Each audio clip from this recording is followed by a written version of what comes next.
Welcome, my friends, to the Holy Hour Podcast, the bi-weekly all-cure podcast, that is. I'm Gavin, and what do you know? I'm joined by Donald. How's it going over there? I know we're bi-weekly, but I'm more like poly. Yeah, you taking it there Weekly? these days? Well, that's what all the kids are doing, right? I guess.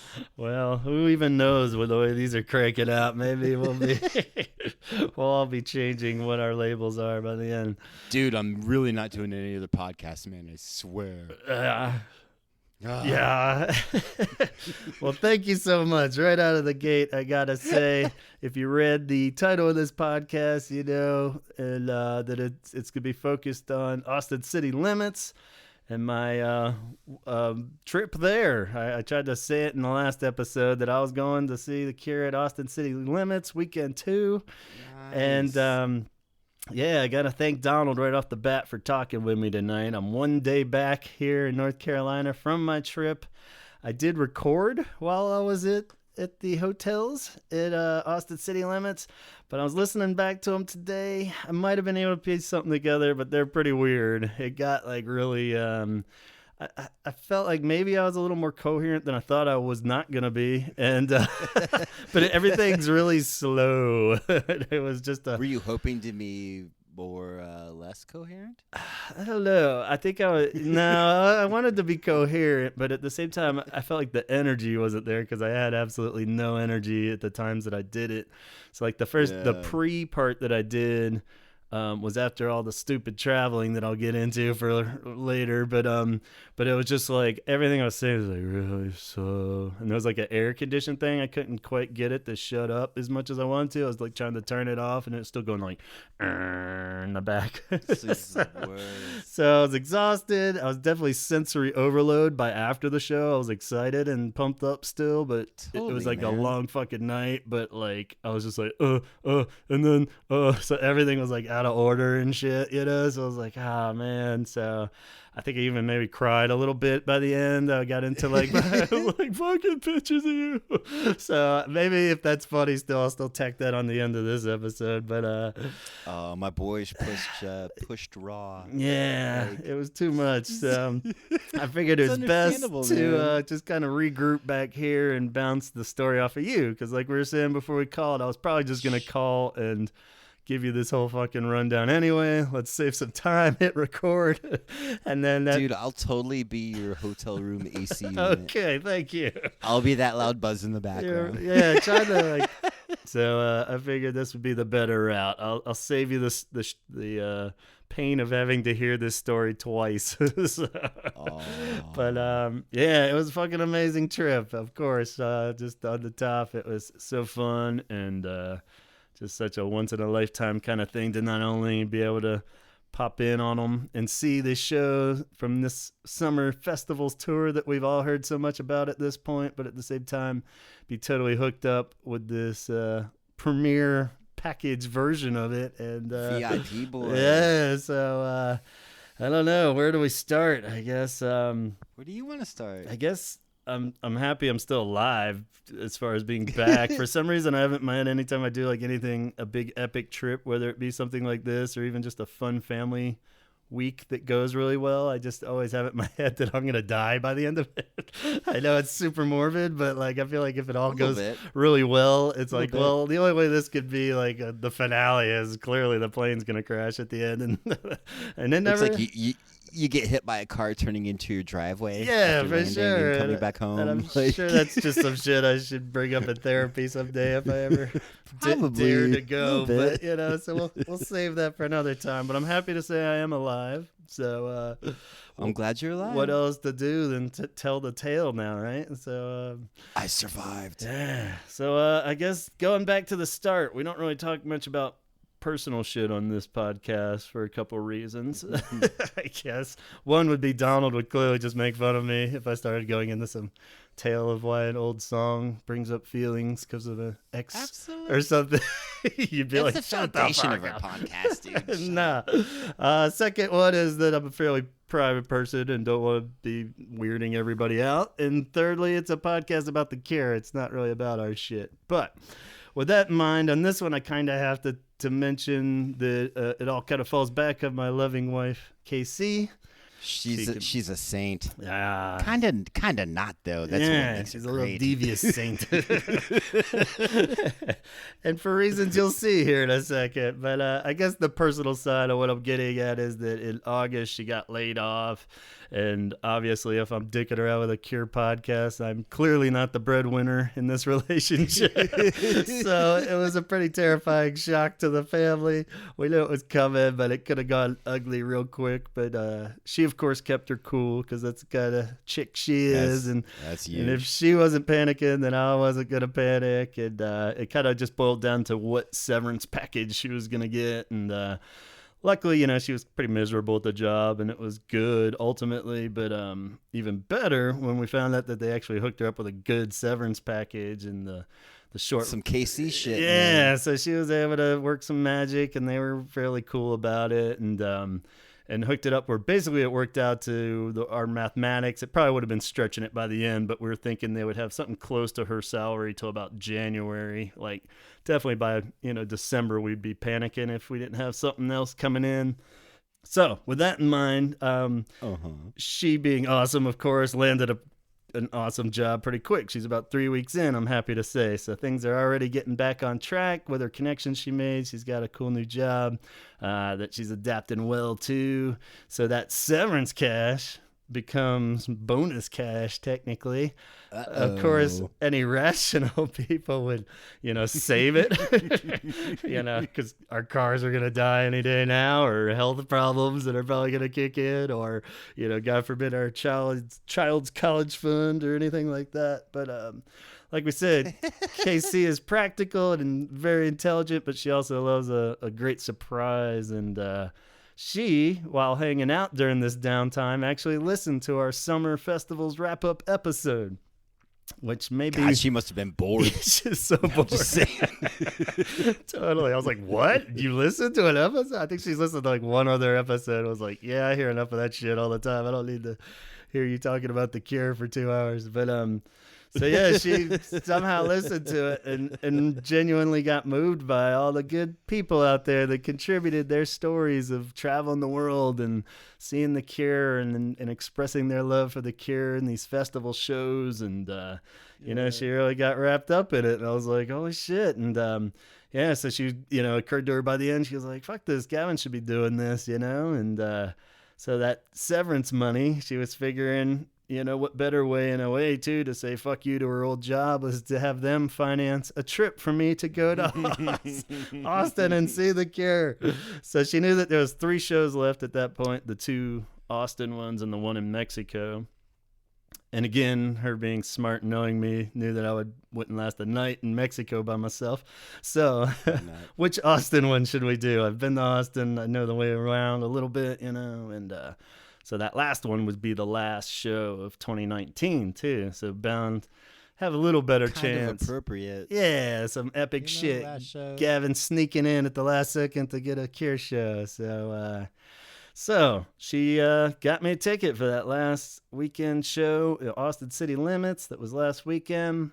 And not only did she get me a ticket, of course, in KC fashion, she got me the Platinum Premier Pass ticket, which I still don't really want to know the full number on, but it was not cheap. And so not only am I going to the fucking show now, I'm going in like Puff Daddy fashion and normally totally despise the idea of even that kind of shit, that kind of reinforces some class system bullshit, even at the airport when they're like, premium gold members can stand in this line. Others. That's me, thank you. Yeah. It's just like, what? It's like, just, look at me, la-di-da. Just form a fucking line. Why can't we're all doing the same thing here? What the fuck is I that? paid more for this, thank you. Yeah. So it's like, there's a lot of like, feeling with that. But for once being on the end of the Platinum Pass, sure, I'll fucking take this angle for a Cure show nonetheless. So. Like, this is kind of nice. Yeah. And the mixed feelings continue still, and I'll explain as we get there. But fucking magical. And I'll probably say it again at the end, but no matter what happened on this show, just the fact that she would do that gesture was like... already made it the most amazing trip. Anything could have fucking happened at that Cure show and I would have still just been so in awe that she would do something so awesome like that for me. So I was definitely feeling like the fucking Wonka kid, or sweet. yeah, I was just Like someone's thinking about me. Yeah, and caring about me. You're lucky.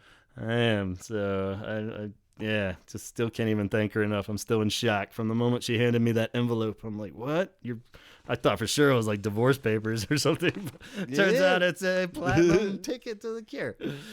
So but she'll make fun of you tomorrow and like, oh yeah, and you're like, she'll listen back to this and tell me I got all the details wrong. Or so. It's like, wait, that shit wouldn't last until January. What are you, nuts? Were you even paying attention? I was like, oh shit, right? But so it's good to have a partner that keeps you on your toes. Yeah, it's impressive. And I'm not a big traveler by myself. I think I've only ever flown somewhere once by myself, and it was technically a disaster. And but it was, I pulled it off, so I had one bit of confidence under myself. But I've only flown one place ever by myself. Not a big flyer in general. We'll get into that, just of my fear of heights and shit. It's pretty terrifying. I don't like it. But, you got to do what you got to do, especially when it comes to a fucking Cure show and covering some ground. I'm not going to drive to Austin, right? So, so time to get your big boy pants on and do it. So bad boy pants. Yeah, bad boy. So 3-week buildup. I've been pacing around, fucking can't sleep, hold a conversation. I can't concentrate on anything. So it's like, I just need to fucking do this. Let's go. So Friday, October 11th rolls around, and I'm flying out. And I really don't want to bitch about flights. Travel stress is just obvious and kind of stupid to bitch about, But every flight probably sucks. But since I don't fly very much, I do have a timer set here. So I was going to ask you if I'm allowed 1 minute to just give you the quick rundown of why my flights there and back sucked. And then do the bong it right now. Okay, then you can talk about fucking whatever. I don't care. All right. So for the listeners out there, at least 1 minute, I'm gonna allow myself to explain to you guys why I was so semi-incoherent at the hotel when I was trying to talk. So, and I practiced reading this too, so I'm gonna actually read this so it's a little more fluid. All right, you ready? Uh-huh. All right. You bong rip, I'll tell you why flights suck. So, every flight I had was fucking delayed, there and back. 4 flights total. I was flying from Asheville to Orlando to Austin, which itself is stupid because I'm flying in the complete wrong fucking direction first, and then flying to Austin. Florida? Yeah, so Florida. So anyway, it gets off to a rough start when my flight in Asheville is 5 hours late. Luckily, I was supposed to have a 5 fucking hours late. I was supposed to have a 5 hour layover in Orlando, though, to Austin. You could just drive to fucking Austin at that point. Probably could. Right? But, so it didn't matter in the end, but it was one of those delays too where they kept pushing it back an hour. So I didn't know, like I didn't even have food because I was like, well, it's going to come here in a minute. So I better not eat or order a cheeseburger or some shit at the bar. So I had a beer and like a bag of peanuts, and it lasted me from 7 a.m. till 8 p.m. But anyway, Jesus. Yeah, so it was really annoying. It was stressful as hell getting out there, and I didn't want to spoil this unimaginable gift from my wife and fuck up my chances to see the Cure. On the way back, I passed out from no food. Yeah, or pass out, or I didn't make it to the show. Or make a stupid decision trying to put it on there. But so yeah, then basically the same shit on the way back even, but I didn't really care because I saw the Cure at that point and I could die happy, so it didn't really matter. But and I'm terrified of flying anyway. So the one good thing of it was that when your flights are super delayed, you don't care about the fear of crashing or anything, because I'm like, whatever, I don't care what happens to this plane. This plane, just get me on the fucking thing. Right. I don't care what happens to it. So, but eventually it all worked out. I just wish that the stress hadn't been in there. So that's my minute. Bam. I think that was technically a minute and a half, but feel like 2 minutes. I will not closer to 2 maybe, but I'll try not to bring up any more flight stuff until one thing did happen at the end, so I'll bring that up. But anyway, so I get the plane landed. The plane landed, and I didn't die. Surprise, surprise. Riveting. Go on. All right, so I'm in Austin now. I'm uber heavy on this one, which was kind of a bad idea too, because I've listened to a Dollop episode on the dude that started Uber, which is pretty hilarious, which I recommend to anybody else out there. Dude's a Dollop's the shit, complete man. fuck nut. Yeah, so it was great. They go through the whole history. Holy hour to Dollop. Shout out. Yeah, What's great up, Dollop? podcast. If It's anybody, the best podcast. and you learn something too, even maybe Funny motherfuckers. Yeah, so real good. Sheesh. So they had me all soured on Uber before I even got there, but As they do. Yeah, but it actually worked out great, even though it was like $20 a pop. And like I told you before I left, even I sold my Mongoose BMX bike from 1986. So fucking sucker, man. yeah, Whatever. well, I wanted to get some cash. I felt bad if I had to like milk my wife's severance check for my Uber fund too. So I got $450, and I actually still have some left over. So it's covered all my Uber fares. So I get to Texas, and I'm starving. Like I said, I didn't eat anything, so I Ubered. Should use some of that mongoose money, man. Yeah, I still did. I went to this Mexican place called Z Tejas, which I'm pretty sure is something dirty that I'm not sure what it translates to. But it was a fairly the buttholes. But it wasn't great. But at the time, it was the best damn food I ever ate. A little overpriced maybe, but it was good. I had some kind of weird burrito and a giant margarita, and it was right next to Waterloo Records, which is a great record shop that I remembered enjoying last time I was out there. So did you find anything good? I did. Nothing that Cure fans would probably be impressed by. I got just some UCDs. They had really good cheap UCDs. So I think that's the latest Mogwai one, because I like that one. I had it like a download of it, but didn't have a real copy. Every Country Sun, and so I like that one a lot. I got that. I had a copy. Get a little synthy. Yeah, it's good. There's a little more going on in that one than the normal ones, where there's a little more singing and stuff too. I got Tracy Ann Campbell's album with that other dude. It's the gal from Camera Obscura put out an album. So it's not quite as good as Camera Obscura, but pretty damn close. That came out in like 2018. And I got an old Dr. Dog one that I always had a copy of, but didn't have an official copy. So I got that. I didn't really comb through the vinyl because I didn't want to have to fly back with a bunch of fucking records in it. So I was like, you don't want to be tempted with like, how am I going to do this? Yeah, I gave it like the Cure ones a quick look and made sure there wasn't anything that was like that I couldn't live without. But luckily I wasn't going to dig through every little crate, So I was like, whatever. If I don't see it, good. It's not there. So that was pretty cool. So yeah, I made it back, and that was night one. So day of the show, next day. It's kind of chilly. A limo picked you up. No. With your VIP fucking Nah, I still had to get there. package. And Nah, we'll get into that, and you can start making fun of me in a minute. But still had to get there on my own. I did eat. I segued to the show. Yeah, almost. My not so great Uber experience was this fucking dude. I was like, all right. Picked you up on your mongoose that you sold. Yeah, well, he got me like, like, get on the handlebars. I'll take you. I could tell by the map, I didn't even live there. I was like, this seems like kind of the opposite side of the giant fucking park that's closed off. And he's like, they're not going to let me through here, man. And he just like dumped me in the middle of the fucking road. I was like, all right, man, cool. It's like you have to tell them, like, no, just drop me off. Yeah, and I was kind of fine with it. But at the same time, I was like, you could have got a little fucking, like, not closer even, but at least in the right direction. I was basically cutting through the woods to get there and shit. I was like, okay. Yeah. But so that was funny. But I made Ubers it. are kind of whack when it gets to like crazy festival shit. kind of things, or like it's always like I always just like walk blocks and blocks away. Yeah. Just to get like a fucking like an Uber that just picks you up like a fucking gentleman. Yeah. Like, and I was kind of fine with it. I'm not standing in a fucking line for that shit, and they're like. And they're always so confused because it's so confusing, and it's like, and they're like looking for you for advice, and you're like, yeah, I don't know, man. You're the fucking driver, man. Yeah. Like, yeah, that was the part that hurt. Was like, he was kind of oblivious, but then he was like, last I was in city limits, I got a ticket when I pulled in there.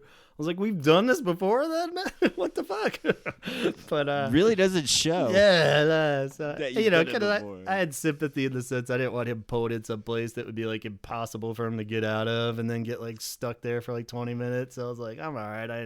Wasn't on a tight schedule, but at the same time it was a little annoying. But so I get there, it's chilly, which is only weird because the weekend before everybody was like sweating their asses off, said, oh god, it's like the worst heat, you know, and when is it gonna be October and all that shit.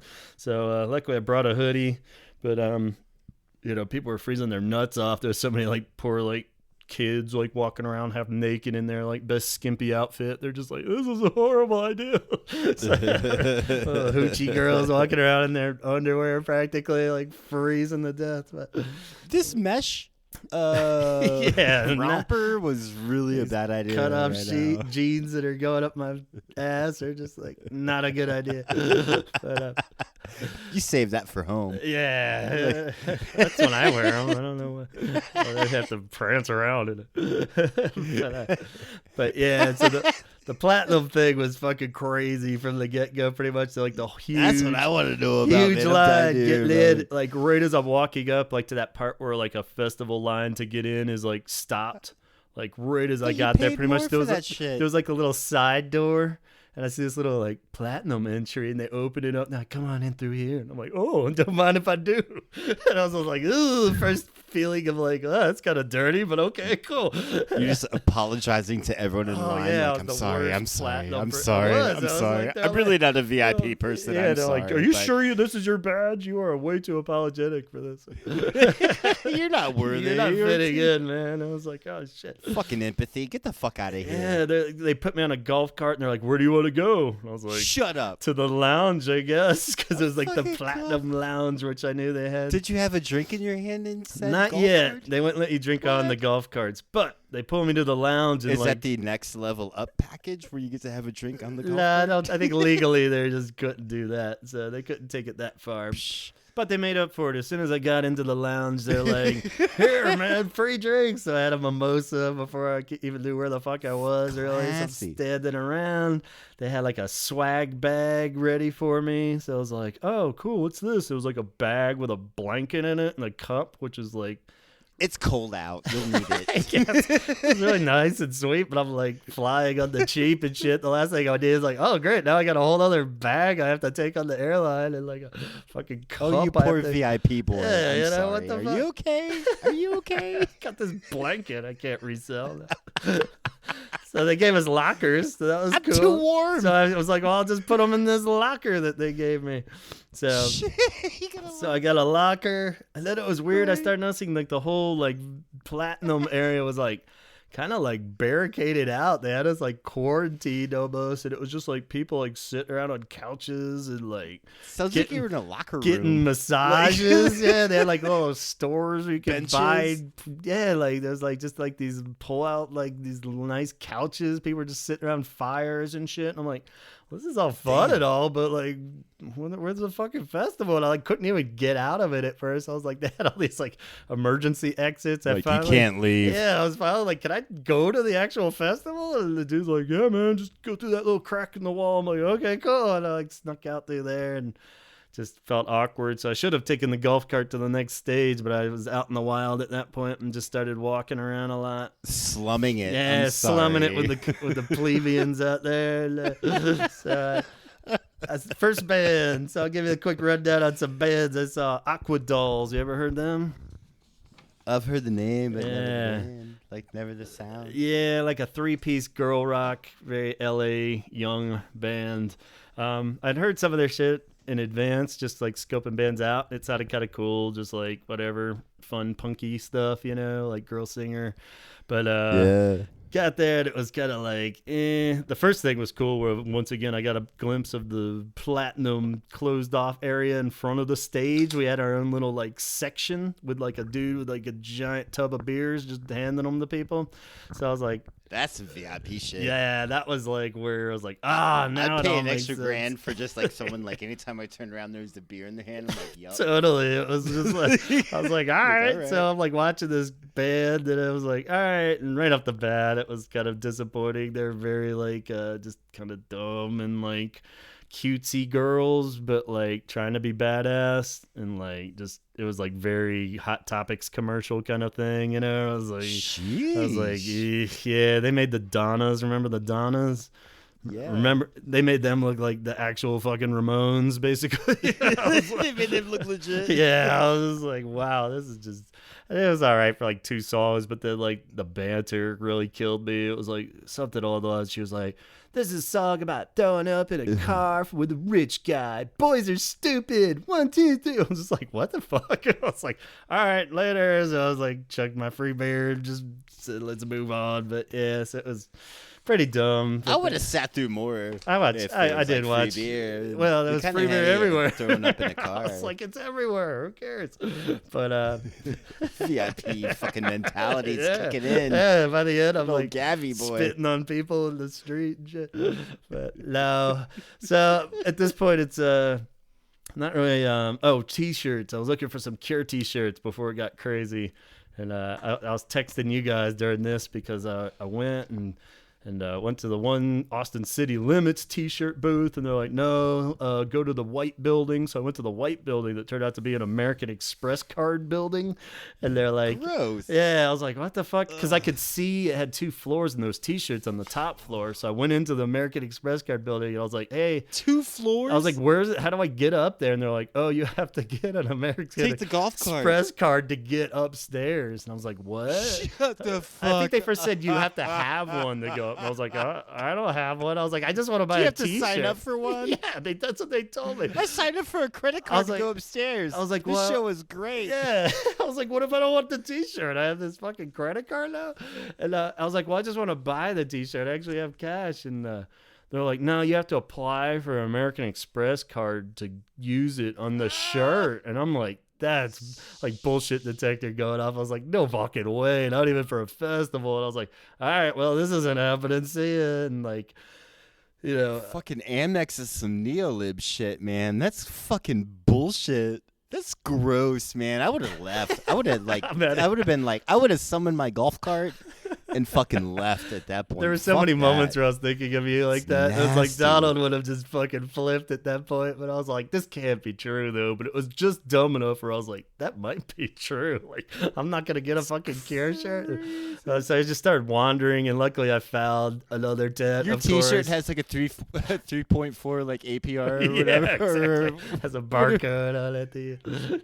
It's a credit card every time I walk in. But no, I found the actual. You paid stand. Interest on that shit. Yeah, I found the stand. Dude was a complete bullshit artist. I was like, what? Fuck that dude. I want to go back with my T-shirt and be like, hey, dickhead, I just bought it over here. I mean, granted, it was still overpriced, but I didn't no. I didn't have a fucking credit card on. So that was good. I felt good that I locked down the shirt. I got Chaz one actually too. So I was like, all right. So after that, I wandered around. Quick review of a couple other bands. Flora Cash. Have you heard them? I think they got some pop hits. They seemed like kind of top 40 radio. Almost cool for a minute, but then after about 3 songs, I was like, but I watched them from far away. So they seemed a little bit more on Orville. How many bands were on like that first like line? It was like 20 bands or some shit. Yeah, I didn't even count them, but it was tons. And these are all different stages. I had my official numbers written on something else, but 75,000 people per day was the number of how many people would eventually. It was still pretty bare though at this point, even for all these bands I'm talking about. It was like pretty cleared out. Most people didn't show up till at least 5, I felt like, or something, where it didn't really. Everyone's signing up for fucking credit cards. Yeah, I guess they couldn't get in. Probably There's a long line to sign up for credit cards. Express card. It takes forever to get the credit approved. Orville Peck, have you heard this dude? No. He's a masked cowboy that sings with tassels over his face and a real low, goofy voice, trying to be kind of country. Orville his real name? I don't know. I don't think there's anything real about this guy. I was pretty disgusted by the stupidity of it. It was like, even if there was some good songwriting somewhere in there, it was just too gimmicky. I was like, what the fuck is this? Where he has a mask on and he's singing in a funny voice. I was just like, okay, moving on.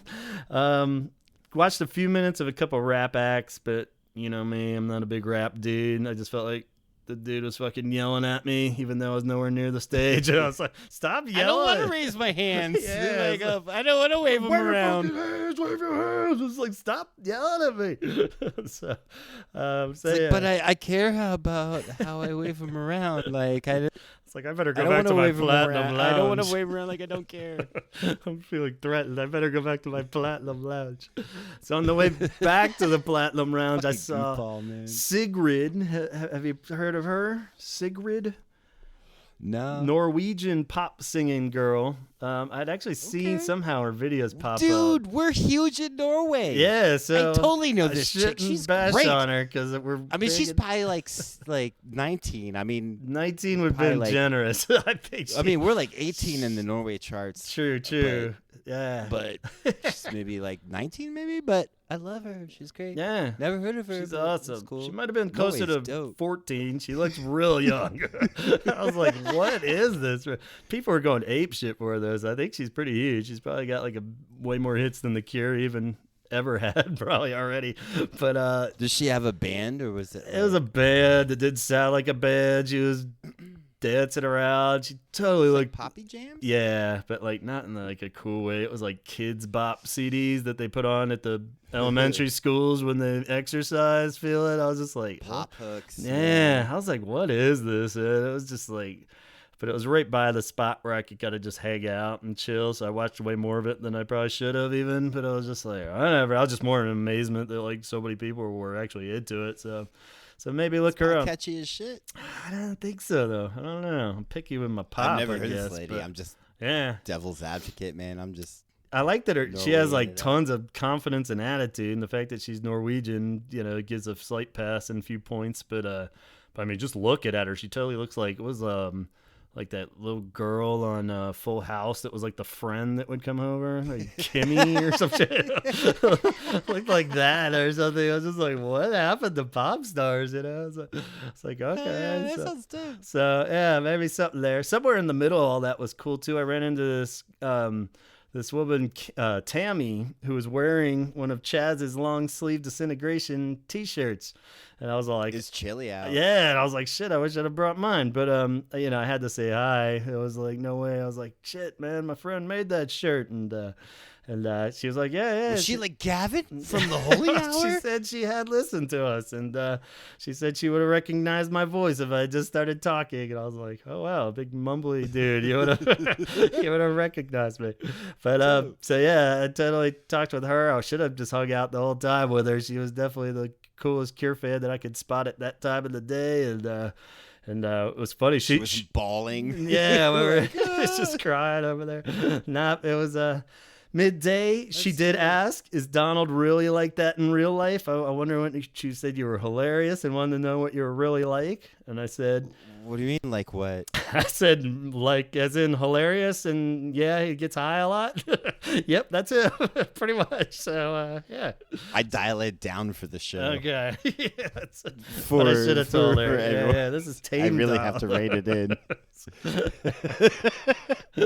But that's a compliment. Yeah, it was definitely. She was super sweet and really awesome. What was your name again? Tammy. Cammy. Yeah, that's what's up, Cammy. So yeah, if you're, I'm silly as shit. So yeah, I was getting a little tired at that point. I hung out at the Platinum Lounge. I was taking advantage of the food and the drinks at that point. You remember those DC United games we used to go to with my brother? And their party style, this soccer team that my brother got real into, and we would tag along, and just for the tailgates where like you'd start so early and just drink so much and hang out, and it was great. But then I was like, how do you get home, man? And like the secret was they would just like throw it down, but as soon as the game would start, you went and buy the beers in there and stuff. For the most part, you just stopped at that point and you sat through the long ass game. So I was like, well, I'm gonna take that approach. I'm gonna just like chug a bunch of gin and tonics here, and like by the time I go over to the Honda stage, then But you had the golf cart the whole time. I just would like.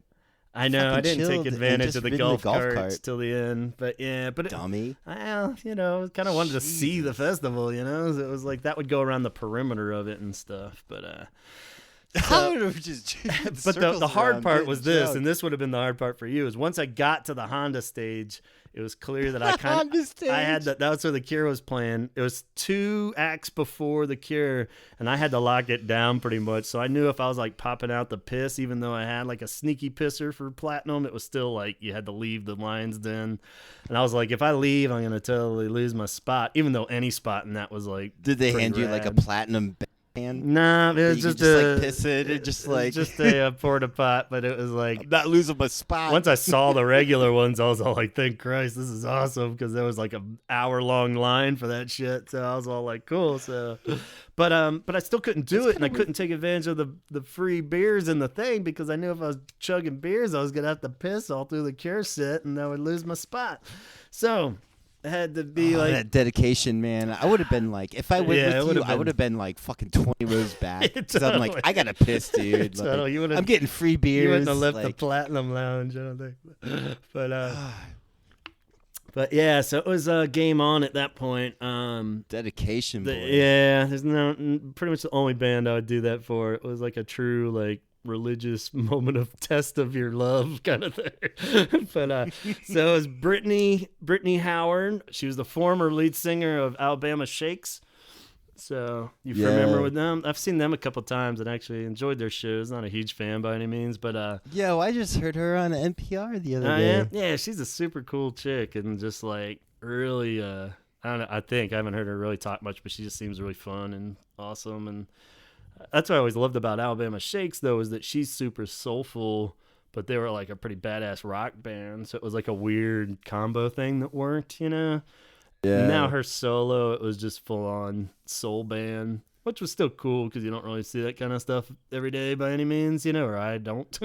And she just nailed it. So she was great. I genuinely enjoyed, you know. She could sing her fucking tits off. Yeah, she was awesome. And did a cover of the Jackie Wilson Higher and Higher song, you know, the Your love lifted me higher. So it was really good. So yeah, by the end I was definitely all right. And Gavin is all on Molly at this point. Oh yeah, I was tripping balls. It's a festival, chugging right? Miller Lights.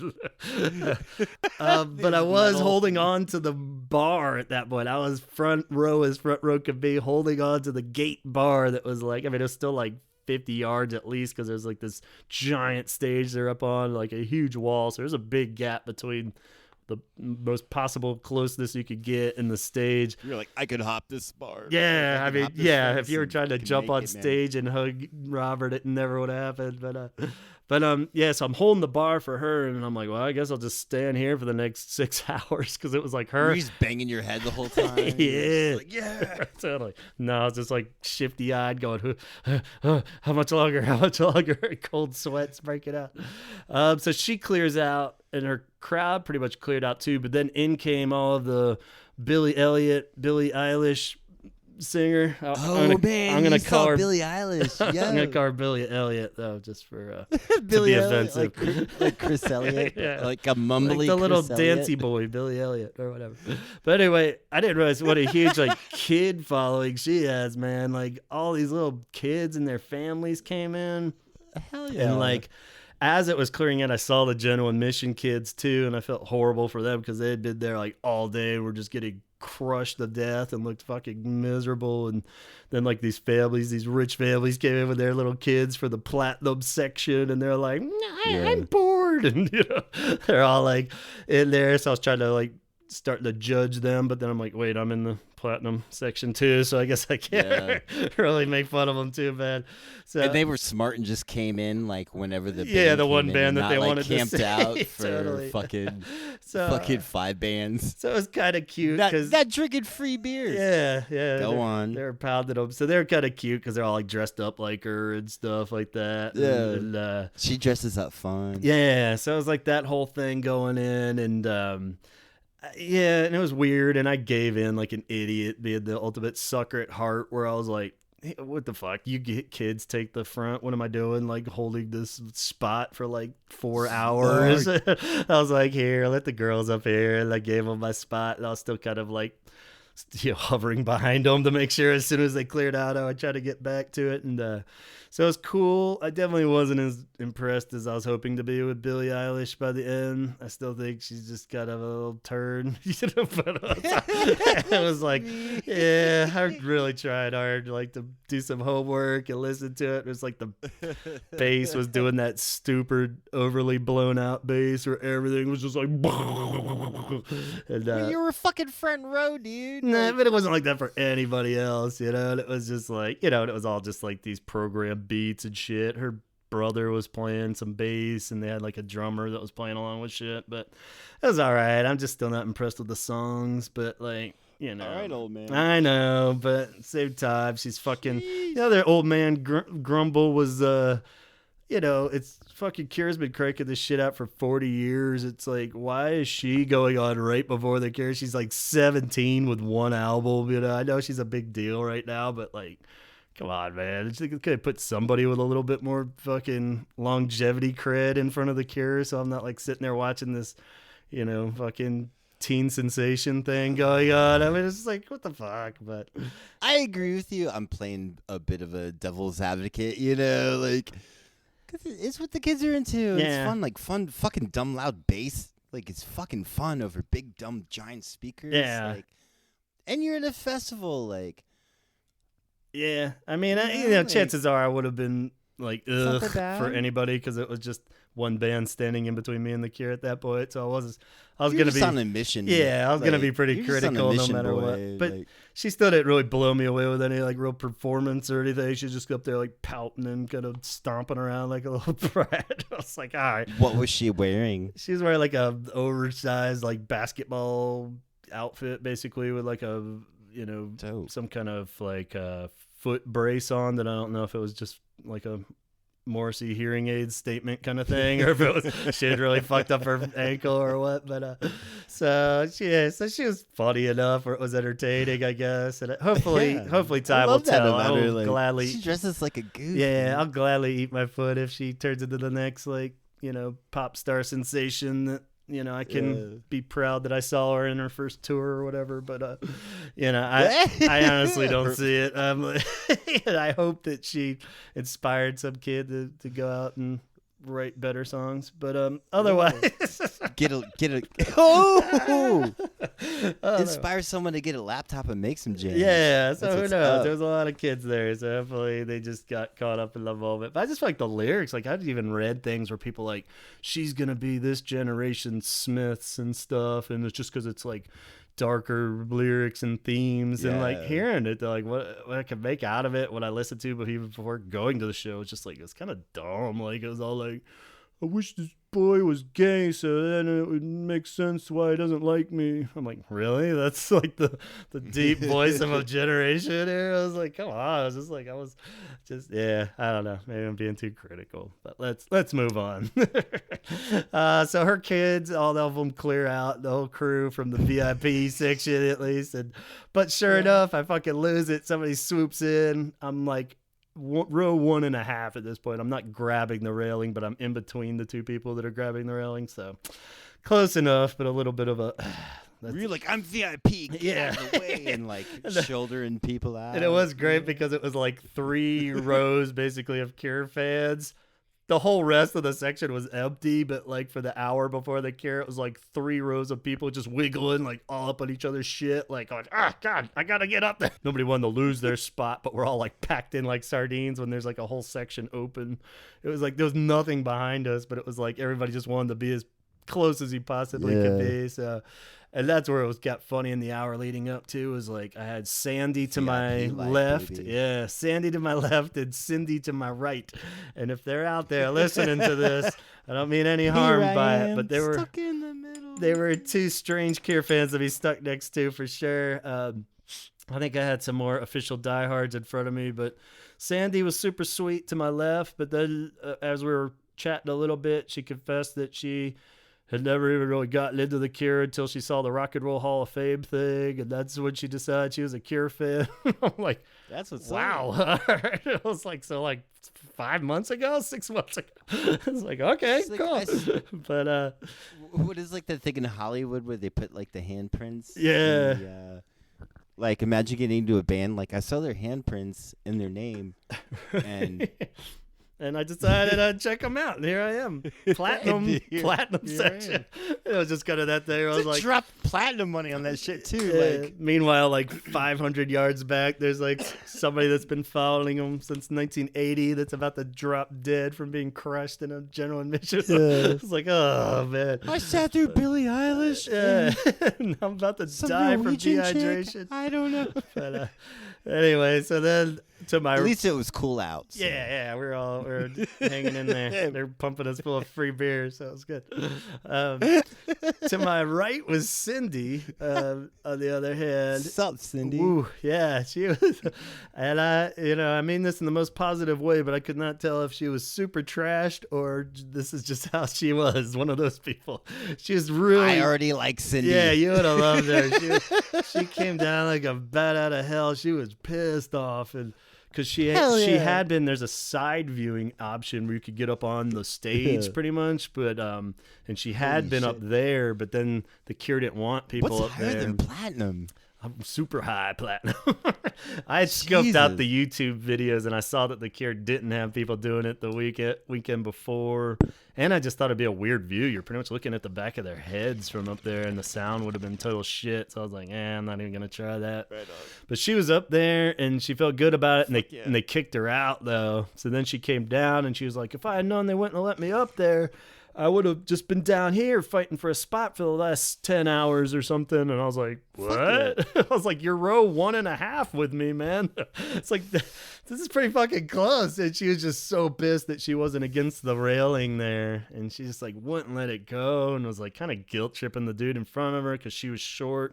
And the guy in front of her was tall. She was like, bend over. But she was just like, I couldn't tell if she was like joking and shit. Hardcore. She was like fucking yelling at this dude. What? She had like a very Muppety yell. So she was just like, what the fuck? Just started to like Grover or something. I was like cracking up talking to her, but I was like, back in my head, I was like, this is great. You're making the time fly. But at the same time, I'm like, if this crazy shit continues through the Cure set, though, I'm going to be like totally flipping out. But she got, calmed down. And we had a couple good Cure chats. She wasn't really, I said a few times things to her that she just totally was one-sided conversation and didn't register anything I was saying. I was like, okay, we're going to keep talking about you being short, but all the power to her. It was still fun to stay next to you. She had a Robert fucking Smith shirt on, so she was into it and definitely knew the songs. I did a bong shit. I did a bong hit to Cindy. I'm about to. All right, there you go. So if you're listening out there, Cindy, I like that. Donald's Cindy. on your side. He likes your feisty nature.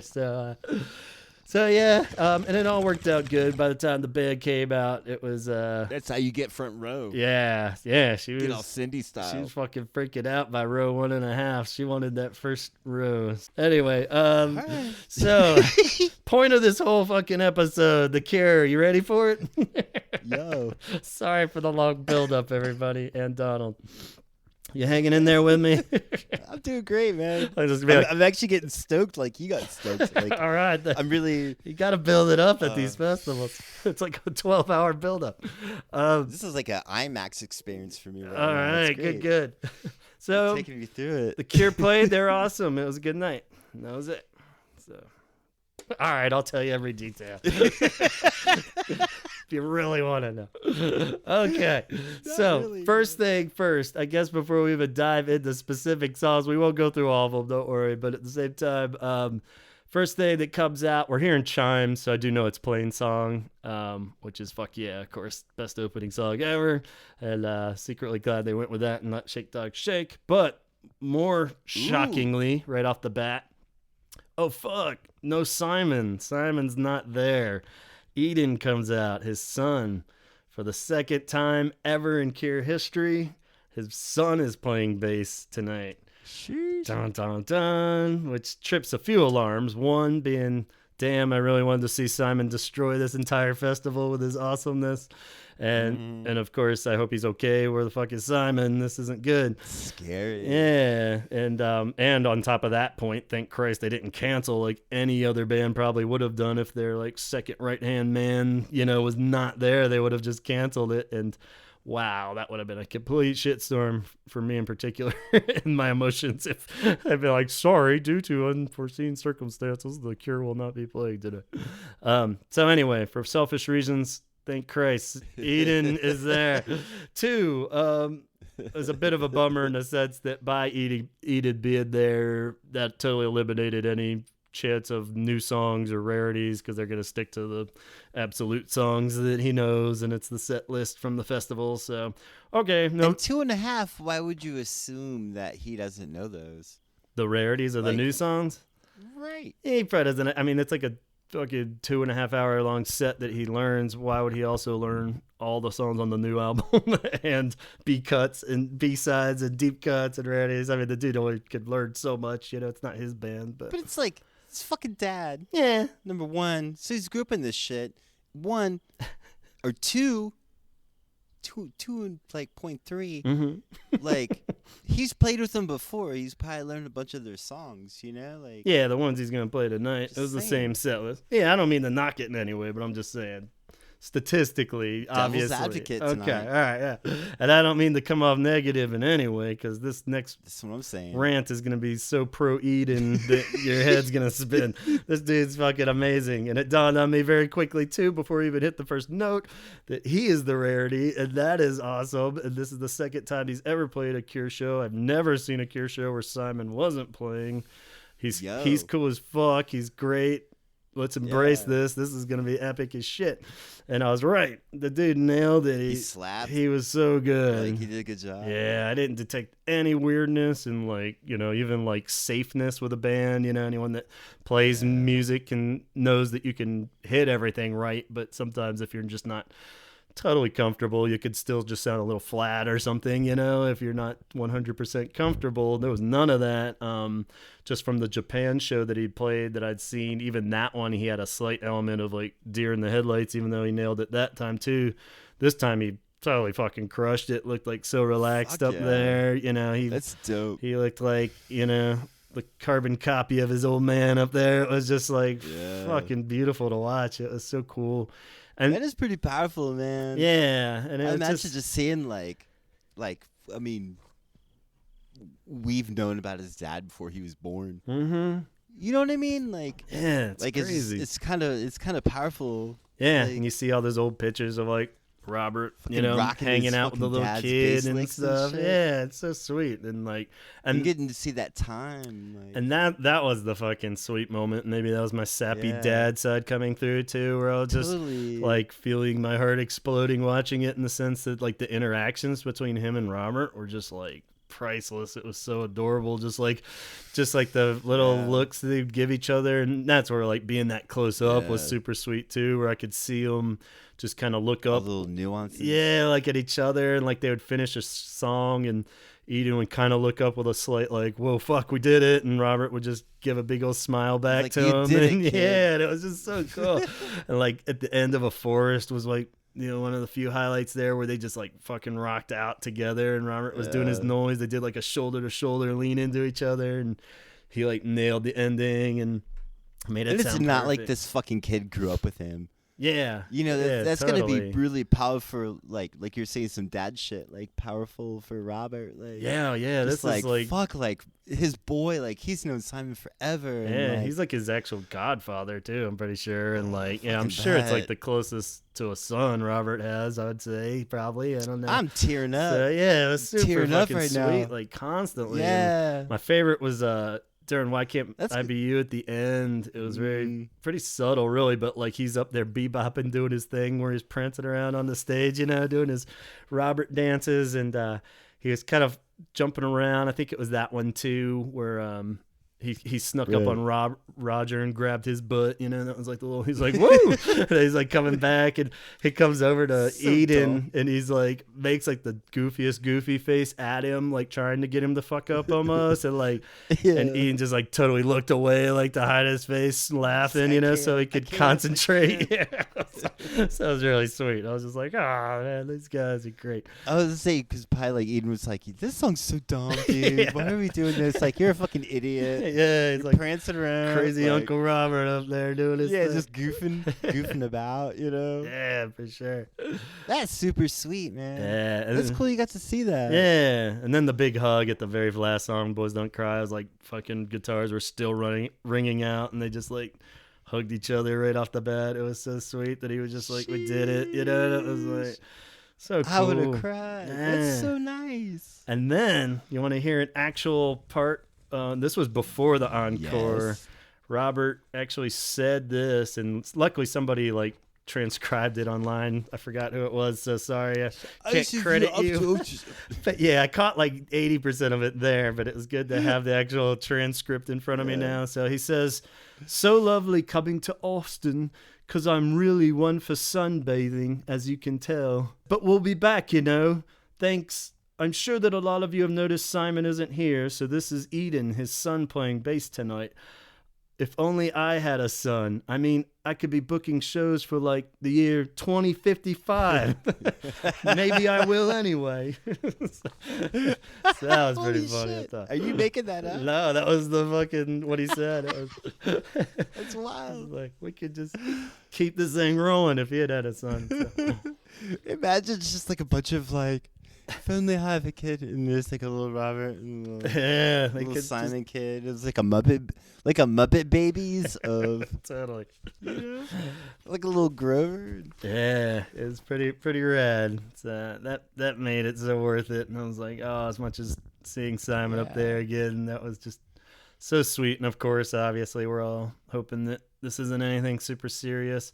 Normally, I'd just been like, even like, oh, maybe Simon just didn't want to fucking come back to Austin again, which would have been totally understandable. But at the same time, Eden posted something on his, I should have pulled up the actual quote for his Twitter or something, where he just said, "Last show of the tour, I've been following them around the whole damn world at this point, being the, tech and, filling in or whatever." And like, and he said, they even lost one of their crew guys on the way and stuff. And then Jesus, he said that it shouldn't have ended like this, but thanks for the support and stuff. Like, just so it almost sounded a little like, maybe it is something a little more serious, but I don't know. There's no real reason. A lot of people are freaking out online and stuff. It's like, well, if they're there and not panicking, then I'm sure he's not like on his deathbed or anything. So anyway, let's move on. I don't want to speculate on anyone's health for sure. So. And he could have even done like dumbed down versions and stuff, but those bass lines were, they're pretty distinct bass lines. But at the same time, there was no signs of him like cutting corners and just doing the easy version of anything. I mean, he just nailed it. It was so impressive. Yeah, it was just like, damn. I mean, and a quick run through the songs. Mean so much for him, just like fucking play my dad's bass lines. Oh yeah, for sure. Like, wow, that's powerful, man.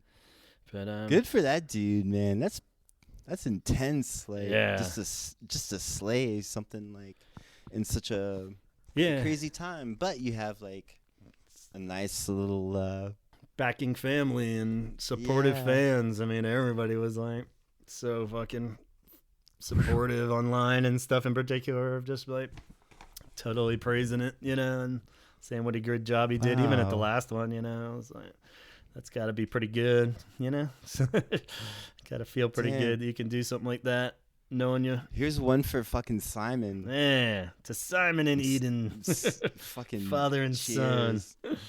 Totally. So, like I said, we won't run through every song in the set, but a few standout moments I guess I can tap on real quick, if that's cool. Plain Song opened, which was a little bit of a surprise because they did that set the weekend before, so mathematically it would have made sense that they did the slight variation Shake Dog Shake set. But always happy to hear Plain Song into Pictures of You, which of course was fucking amazing. I made it about 7 minutes into it this time before I started to choke up and realize, oh my god, this is actually happening, and me just getting old, I guess, and getting soft in my old age. But I started to tear up and had this revelation of, on some level, maybe The Cure is the picture in the song, in a sense of like, I've been looking, so long at this fucking band that they almost feel real. Right. And, so, whoa. Yeah. But, I mean, it's almost become that at this point, where I feel like, there's nothing in the world that I ever wanted more than this band. It's like this song is just like fucking gets me every time now. So I guess it's and it gets you at different angles. Yeah, that's what's so weird. I was talking to my brother Marshall about it last night because kind of out of the blue, he said he listened to Pictures of You and it really hit him in a weird way that hadn't before. And I was like, yeah, it's a weird thing about that song in particular is it's just, I mean, like so many emotions wrapped up into every little stage of my life, and it's not even like one bad prom night experience or something, what I mean? It's like it's so much more. Yeah, it's not. Yeah, it doesn't even make sense to put The Cure as the object that I'm pining for if I was singing the song, but in a sense, it makes total sense, So it's really weird to think of it that way. But it's like an amorphous thing. It could be anything. Yeah. It could be the band. It could be whatever. It's like, don't let this end kind of thing, So it's. But the one I was really anticipating totally delivered too. Just One Kiss. So fucking cool to see that live. And fuck yeah. And again, Eden totally crushed that badass bass line to that one. I just love. Did they do a drum machine thing with it? Like a drum machine and drums on top of it? I think so. I think he was just nailing it. The keys were adding in all the cool kind of whooshy sounds and stuff, which always sound really good. But Jason was fucking on, of course. He's just like Mr. Robot Man back there where everything's fucking almost so flawless that you forget that he's working his ass off so bad. He's like, oh yeah, his hair is like awesomely out of control at this point too. If you see like some footage, it's like this like golden fucking mane flying back there. Like, what is going on with his head back there? I like seeing it. It's like I feel like it's like almost like a homage to Boris. Yeah, totally. Yeah. Like when Boris stuck his hair up, I was like, what? Yeah, it is. It's just like this. It's weird seeing like a blonde. His work is just gotta go straight up too. Boris's even was like that. Wasn't like as mushroomy as the Robert and Simon hair. But that was great. Great to see Just One Kiss because you don't know how long that's gonna stick around as a regular. But killer bass line. Yeah, that song's gonna stick around forever. That song's so good. I hope so. Yeah, Love Song was awesome, but weird. Where it was like kind of a false start. Something I need to try to find a clip of, or not that I'm calling it out, but it's just almost cooler. We'll be rolling on this one. Yeah, it almost seemed like the keys came in too heavy first or something. Like Roger pulled back real quick, and then it kind of just went into the song. It was like, and then it just went into the song or something. Which I only say because it's great when they actually have a fumble or something. You're like, oh, they're actually fucking human. All right. It's like you guys are real. Yeah, so it's pretty cool to see that. And Last Dance and Burn, of course, were just fucking amazing, and glad that Burns a regular now in the set. But that'd sound good at a festival. Oh yeah, if I was like full like 10 Miller Lights, VIP Miller Lights, man, I would have been like, what? Yeah, speaking of the drums, that I could watch him play the drums to that all day. It's just that fucking crazy like whirlwind of drums. It's so just those good tom beats, man. Yeah. Fascination Street. I wanted to FaceTime Chaz during, but my phone was all jacked up, so couldn't do it, man. Sorry. I want to watch some other clips of the summer festivals because I felt like Robert was doing some crazy like noise shit like during some of the breaks on the guitar where he was just getting all fucking Sonic Youth on it, which he normally doesn't at parts. It was just going like where he was just banging out some cool like rambly stuff, and it was really kind of cool. Making the song interesting. Nah, I love it. That's one that always like I have no real desire to see live or anything, but like when they play it live, it always gets me just because it's just like, oh yeah, I think that's just like an overkill one for any like distaste for Fascination Street, or just kind of like after a while. But like remembering how fucking cool that bass line is and stuff, it's just like it's so good in like a big old stadium too, just like I can see that. It's a good like crowd, big like, festival banger. Yeah. And Push was great. Kind of felt like the fans were maybe a little lame on it, where they should have been bouncing and singing along to it a bit more or something, but maybe it was sing along. It might have been my lame-o platinum section. I don't know how all the real fans are probably carrying it, but we're all just it was like McCaleb's tired, we're leaving. I want to go, Dad. Where's my helicopter? Yeah. Like Childish Lando is playing. Maybe we should go see it. Childish Lando. Childish Lando. Childish Gambino, you know, young Lando. He was playing at the same time. I actually would have liked to pop in and see him for a minute, but I would have totally watched it. not during the Cure though. So he was dead to me as far as that goes. I was like, it would have been more for Star Wars appreciation anyway. But so yeah, where was I? Play for Today was on. It was going real good. Robert totally had like a brain fart, like he, you know, tends to do on some of those old bootlegs we had, where he sang like the second verse first, I think, was the line, and it just tripped him up, and he totally went into one of those like, yesterday in the morning. It was just like a completely different fucking song. Everyone just kind of casually looking back at it like, what the fuck? And I mean, it was so like a completely different mumble thing that I was like, how is he gonna get back on track? And then like, as soon as it got back to you expect me to act like, it was like, okay, he's back. But it was just like, whoa, not like any other band almost probably would have just like, whoops, sorry, stop, let's start over.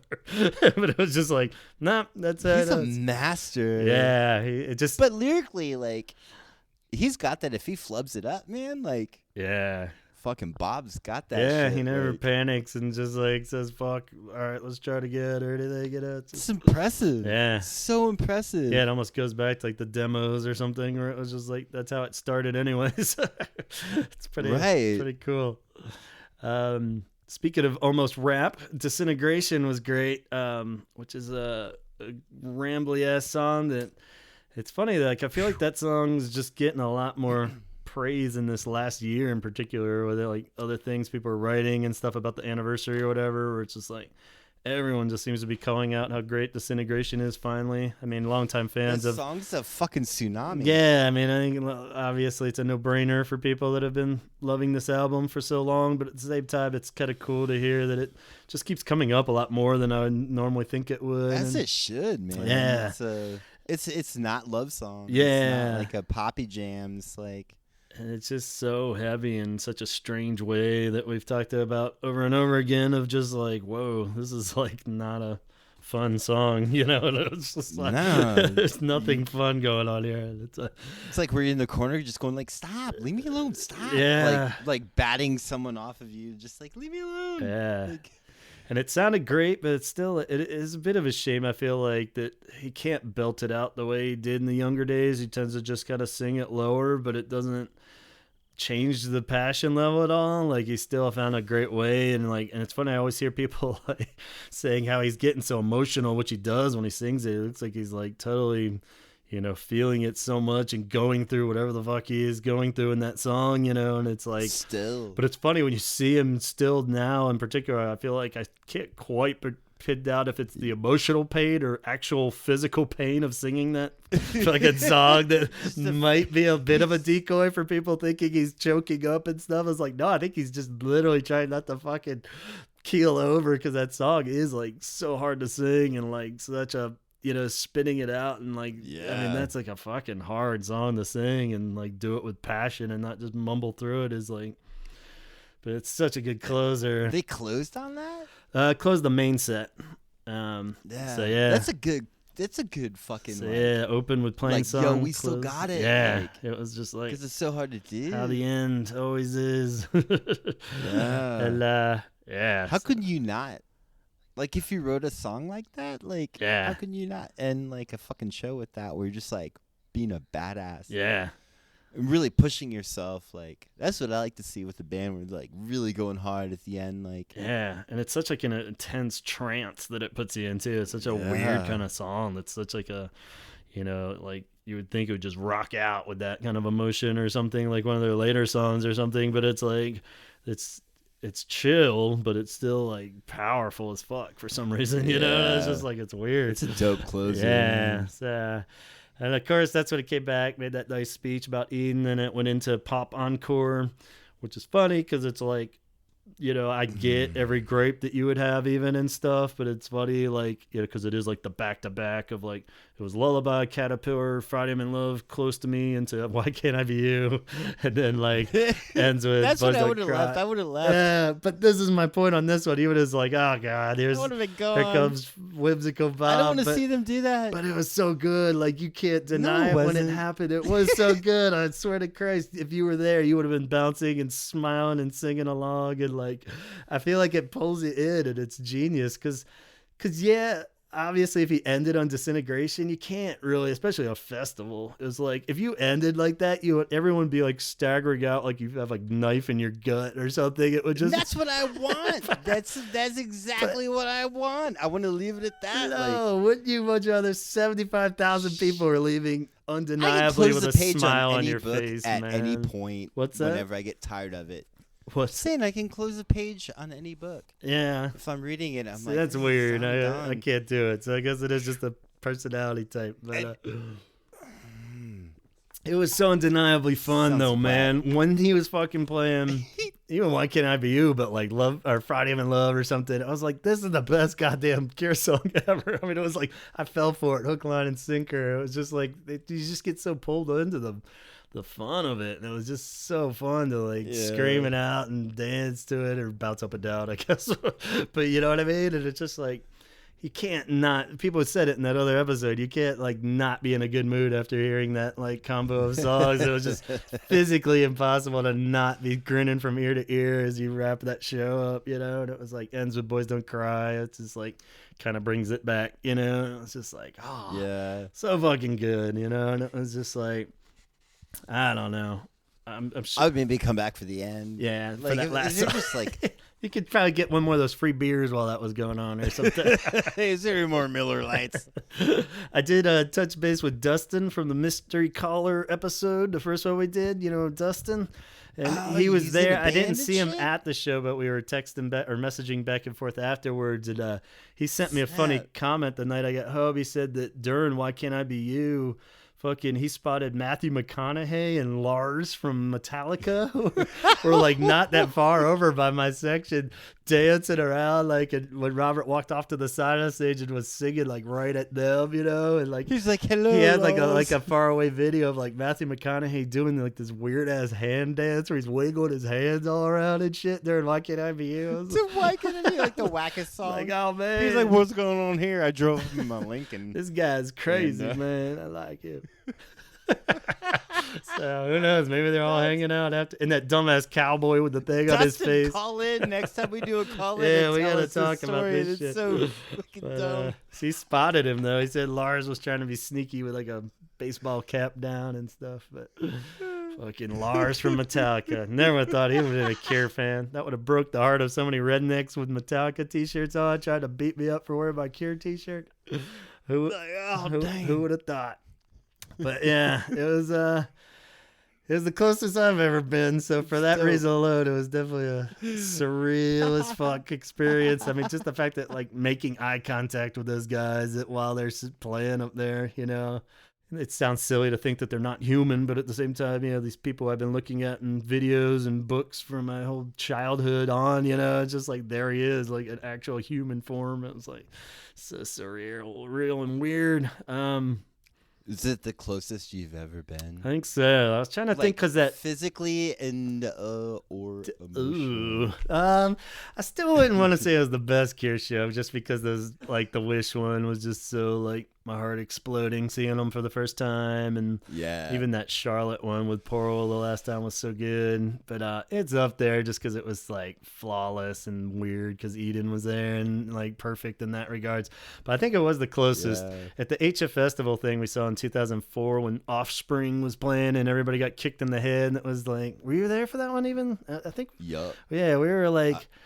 I didn't get close to that. I was in the like a lot of people drifted back, and I remember like it was like not at the whole set, but somewhere in the middle I drifted up where I was like really fucking close, but I was like trashed at that one too, so I barely remember any of it, you know, just kind of remember it being awesome because I was close. But yeah, this was definitely, I think, technically the closest I'd ever been. So for that regards, I mean, there was such a huge gap still, like I was saying, that it felt like I wasn't like seeing him at the, you know, little club down the road by any means or anything like that. But at the same time, it was pretty magical. You could still drive a golf cart through it. Oh, yeah. Into the stage. And I thought about, like, you know, like fucking Morrissey style climbing the stage and hugging him. But I was like, I wouldn't have made it over the first barricade before somebody, like, tasered me for sure. But It would have been some like American Gladiator skills needed to like climb the fucking wall in front of them. So, just real quick on the set list, because everybody was harping on the festival set list for so long. At this point, we kind of beat it to death, but it was great, and I went into it expecting that, so I was totally fine with it. It was only a little tainted by like the Mexico show that they played the Tuesday before. It was a longer set, and they played like really cool shit. Did you hear about any of that? Where they played like just sprinkled in a few more rarities and stuff. They did like a whole Three Imaginary Boys encore at the end, where they did like Grinding Halt, like jumping someone else's train into Grinding Halt and stuff like that. That would be way better. Yeah. You should have gone to the Mexico one. Fuck that. Yeah, I'll tell KC next time. Yeah. Next time you get a severance package, you want to... I want to go to Mexico. Could I go to Mexico? But the set list, like I said, I had been so mentally prepared for it. At this point, this fucking set list has been talked about so much that it's like kind of infamous in its own way that I feel like I needed to see this damn thing. So, and actually, like, even though I'm sure there's not much Wilco Jeff Tweedy crossover with Cure fans, but I recently heard a really good quote from him when he was talking about people bitching about his set list if they don't change enough and stuff. And he said, people aren't sick of seeing the same set list. People are sick of reading the same set list from their computer at home when they're sitting there. And he totally hit it, because it's like people like me sitting there going like, oh shit, same show, man, what the fuck, and I'm like pulling it up the night of or whatever. And it was like, if you're at the fucking show, that set, you can't deny it. I mean, that's like was 90% probably the Cure playlist somebody would make, or a mix for somebody. It was so many like classic Cure songs, and like even deep enough cut singles. I mean, like Play for Today and shit. It's great that they have that in there, I mean, it's just like if you're saying, if like you came over to like someone's house and they're like, I'm a big Cure fan, I'm just gonna put like all the Cure records on shuffle. Yeah, I mean, kind of like going to your house. Yeah, like whichever night.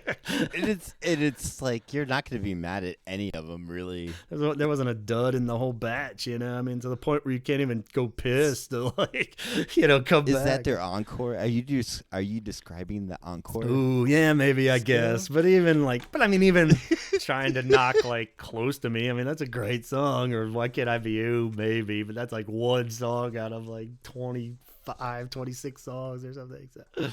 But even that, it's a single. I mean, obviously a Cure fan isn't going to be shocked that they're still playing Why Can't I Be You. I mean, it's like a pretty staple of a song, so they're going to play what they're going to play, and if you see it, you do. Yeah, and especially at this point in their fucking career. I mean, it's totally one of those.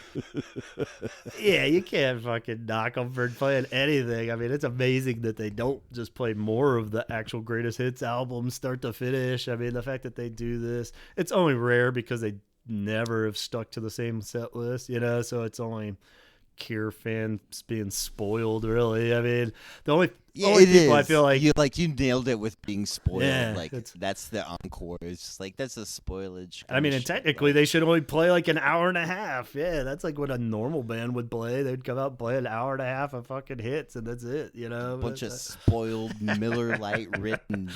I do feel like the only people that do have a legitimate gripe with the set list were the ones that went to like numerous festival shows, because then if you are fucking flying around, like, because you wouldn't have known that, you would have bought the tickets in advance thinking they would have shuffled it up more, like, so I get that a bit, where you're just like, shit, now I gotta fucking fly to Belgium and see the exact same show, but at the same time you don't have to do it, so it's like, just be happy. So anyway, I'm glad you got to dabble in that circle, man. Yeah, it was a very brief, but the platinum thing. I mean, I guess that's the ultimate question. Casey was like, "So, what do you think? Was it worth it?" And I was like, "Yes and no," in the sense that, I mean, obviously, like I said, the ultimate gesture from Casey made it worth it, no matter what, to me. So just the fact that she did that was like so sweet and awesome, And it was like. But I mean, I initially was like thinking I have to eat all the food. I have to drink all the drinks to get like my dollar value worth. I have to embrace this royal treatment. I was like, no. And so everyone knows Gavin travels like a fucking slightly classy hobo. I've known this my whole fucking life. And we've gone on like trips and like shit together. And I'm like, you have one bag? And he's like, yep. And it's not even a backpack. It's like a satchel. Yeah, you gotta stuff it in like, there. That's how my boy travels. Like, and It's less shit that I can lose He's everywhere. a fucking hobo. Like I try to. He's a illiterate hobo. Thank you, man. That's the sweetest thing you've ever said. Love you, man. Yeah. Respect. Yeah, it was, you gotta travel light so you can move fast and shit, You can't be carting a bunch of goddamn swag bags and blankets around with me and shit. Bunch of thermoses, bunch of Austin City Limits thermoses. So, but yeah, this boy's journey, man. the royal treatment, I would say probably technically not worth it, but all the value came in, like you were saying, that blocked off viewing area. As much as I felt like a total douche and I was cheating, it was fucking awesome. Like, not. You look at that festival crowd of people just crammed in there. I was just like, ugh. Festivals are garbage. And I'm just not a festival dude. So if you're young, I could do it, and I did do it in the past. But fuck that, just like, and I wouldn't make this a regular thing or try to make it by any means, but it was like a great one-time magical moment of like Make-A-Wish Kid Foundation. That's what I felt like, Maybe it goes back to the I'm dying thing, maybe, but I was just like, well, this is it. This will be my final request or something. So in that regards, being that close, totally worth every fucking cent. And which is dumb because I should have known that from the start. It's like any value of this is going to be all cure related. It's not going to be the Mediterranean platter that I got to eat off of or whatever, It's just like la-di-da. Yeah, so I think, I tried to soak it up for everyone that wasn't there and stuff as much as possible. And as cheesy as that sounds, I think it would have been a lot more fun, especially having Casey there with me, like so much good people watching and stuff like that, and just having. Or the fucking bad boys. I know, having you and Chaz there, that would have been magical. I just kept thinking of that the whole time, like how fun that would be if like all our buds were just kind of even the. Semi-regulars that we've met from this show. If we, definitely on this 2020 tour thing when this happens and it's like an actual show. I'm down. If it's not a festival, like Bad Boys down. Let's do it, man, because that would be so much fun. I think we would all totally enjoy it on every level. You could do whatever you want to do with that. You can pay for the expensive seat. You know what I'm going to do with that? I'm just going to go around and apologize to everyone. the apology tour for Holy Hour Apology World Tour. I'm sorry. I just walk around just like, I'm sorry. That one thing you said was really hurtful, man. I know. Got riled up. The Holy Hour Apology Tour. It's like the Cure's not even touring. We're just going around That's what's up. City to city to apologize on a public platform for all our bullshit. Donald in particular. I'm going to leave Donald on stage now. He feel free to throw anything at him or. I'm sorry. Yeah. That's dope, dude. That's what's up. So it was great, though. In collision. The golf carts were pretty fucking rad, too. I should have taken advantage of those more. That would have been good. They were great. I got out of the whole thing in like 15 minutes. That was like the clusterfuck of like 75,000 people trying to get out like 2 exits. And I was like, yeah, could the golf cart please drop me off at the east entrance? And it's like crawled out like a hole in the fence on one of those, like, later, bitches. You're like, slow down, you're spilling my gin and tonic. Yeah, like, kid driving the golf cart was like, oh, the Cure, they're pretty good, huh? Yeah, yeah, man. You're just like, shut up. Shut up. Don't talk to me. I'm a platinum I'm live guest. streaming. Stop. I'm a platinum guest.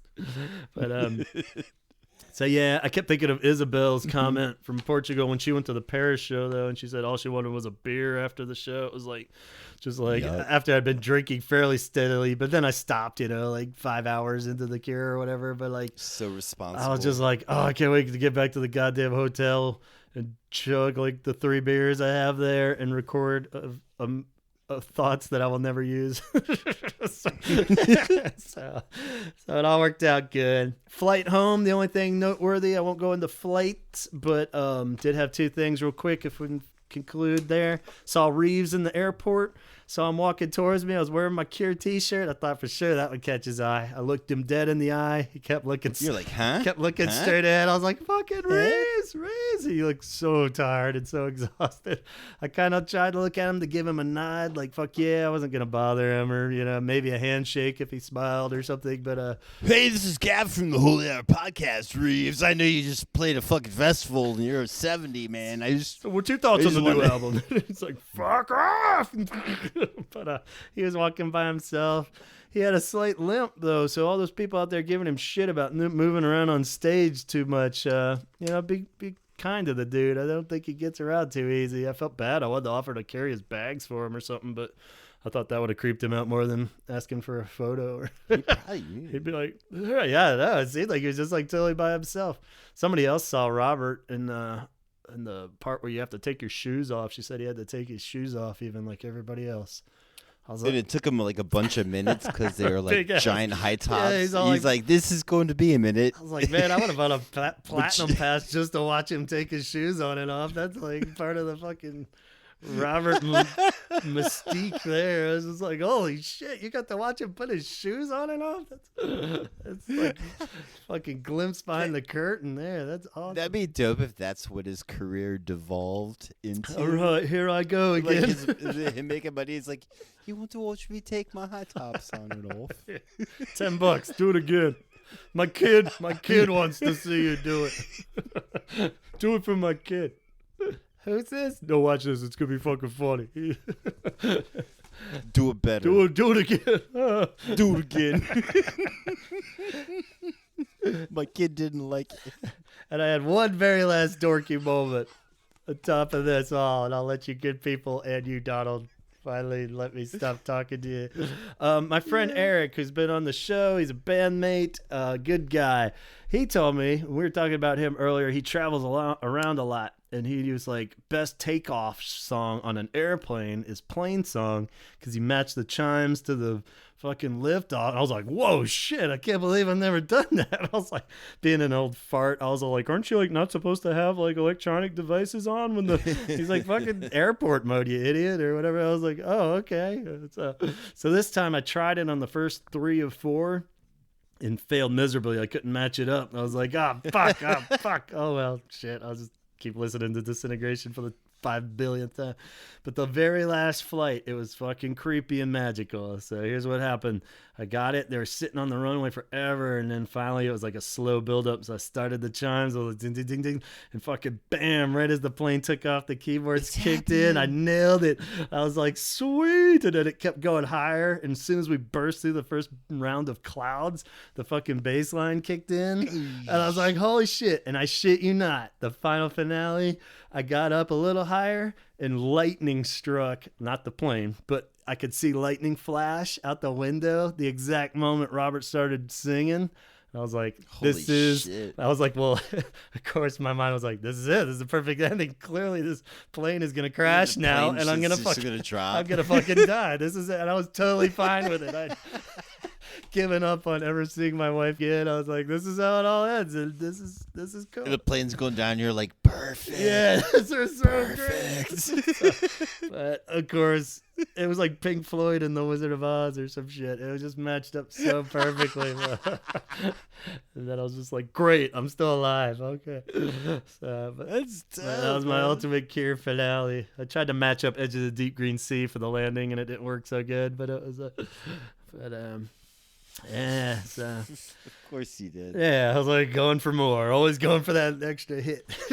Sheesh. But that was my platinum experience.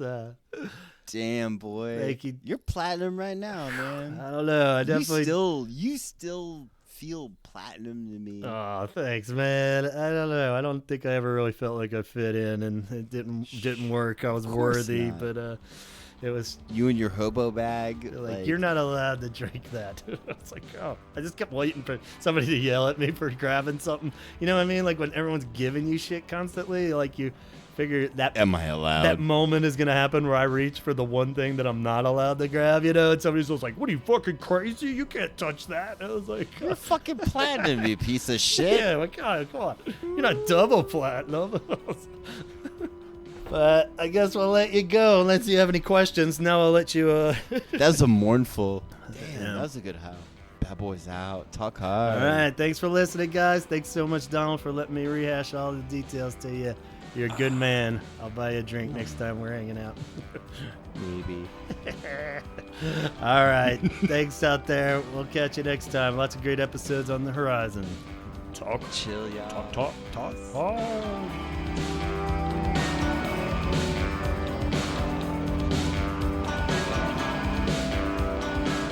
You can subscribe to the Holy Hour podcast on iTunes and YouTube so you never miss an episode. So go ahead and do that, and check out the Facebook page where we have extra tidbits for each episode. We won't flood you with a bunch of stuff, just little extras for the episode, like pictures and video clips from my time in Austin. And don't forget the Instagram account, the Holy Hour podcast. Find us over there.